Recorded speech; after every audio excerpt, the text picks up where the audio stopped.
அஸ்ஸலாமு அலைக்கும் வரஹ்மத்துல்லாஹி வபரகாத்துஹு. கனாவில் கண்ட காதலர்.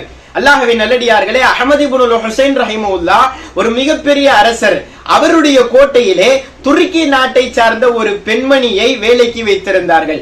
அந்த பெண்மணிக்கு அறவே அரபி தெரியாது. அரசரோ அரபி மொழி பேசக்கூடியவர். ஆனால் அரசரிடத்திலே இவருடைய மொழியை புரிய வைப்பதற்கு சில மொழியாக்கம் செய்யக்கூடியவர்களை எல்லாம் அரசர் வைத்திருந்தார். இந்த நிலையிலே அந்த பெண்மணி ஒரு நாள் உறங்கினாள். உறக்கத்தில் இருந்து எழுந்ததும் அரபி மொழியிலே அரசரிடத்திலே பேசுகிறாள். யா மௌலாய அல்லிமினி ஃபாத்திஹல் கிதாப், அரசரே எனக்கு திருக்குர்ஆனினுடைய சூரத்துல் ஃபாத்திஹாவை எனக்கு கற்றுக் கொடுங்கள் என்று அரபி மொழியிலே பேசினாள். அரசருக்கு ஒரே ஆச்சரியம், இவளுக்கு அரபியே தெரியாதே, அறவே தெரியாதே, எப்படி பேசினாள்? அவளிடத்திலேயே கேட்டார்கள். அந்த பெண்மணி சொன்னால், இன்னி ரஅய்து ஃபீ மனாமி ரஜுலன் கல்பான், நான் என்னுடைய கனவிலே ஒரு கோபமான ஒரு மனிதரை பார்த்தேன். அவர் நடந்து கொண்டிருந்தால் அவருக்கு பின்னால் நிறைய மக்கள் இருந்தார்கள். நான் கேட்டேன், மன்ஹாதா, யார் இவர் என்று கேட்டதும் இவர்தான் மூசா அலைஹிஸ்ஸலாம் அவர்கள் என்பதாக சொன்னார்கள். அடுத்ததாக சும்மர ரஅய்து ரஜுலன் அஹ்ஸனு மின்ஹு, அவரை விட மிக மிக அழகிய ஒரு மனிதரை பார்த்தேன். அவர்களும் நடந்து கொண்டிருந்தார்கள்.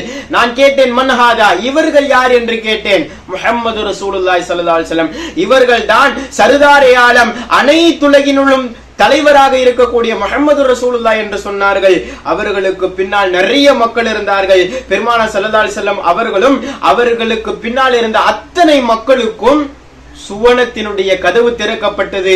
பெருமானாருக்கு பின்னாலேயே அனைவரும் சொர்க்கத்திற்கு உள்ளே நுழைந்தார்கள். ஆனால் நானும் என்னோடு 2 பெண்மணிகளும் 3 நபர்கள் மட்டும் சொர்க்கத்துக்கு உள்ளே செல்லவில்லை.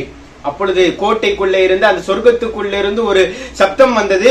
மை யஹ்ஸனு ஐ யக்ரா ஃபாத்திஹத்தல் கிதாப் யுஅதனு லஹு, உங்க 3 பேரில் யாரெல்லாம் சூரத்துல் ஃபாத்திஹாவை அழகாக ஓதுகிறீர்களோ உங்களுக்கு சுவனத்தின் கதவு திறக்கப்படும் என்றார்கள். என் அருகிலே இருந்த 2 பெண்மணிகளும் சூரத்துல் ஃபாத்திஹாவை ஓதிவிட்டு சொர்க்கத்திற்கு சென்று விட்டார்கள். நான் மட்டும் அரபி எனக்கு தெரியாததால் நான் செல்ல முடியவில்லை.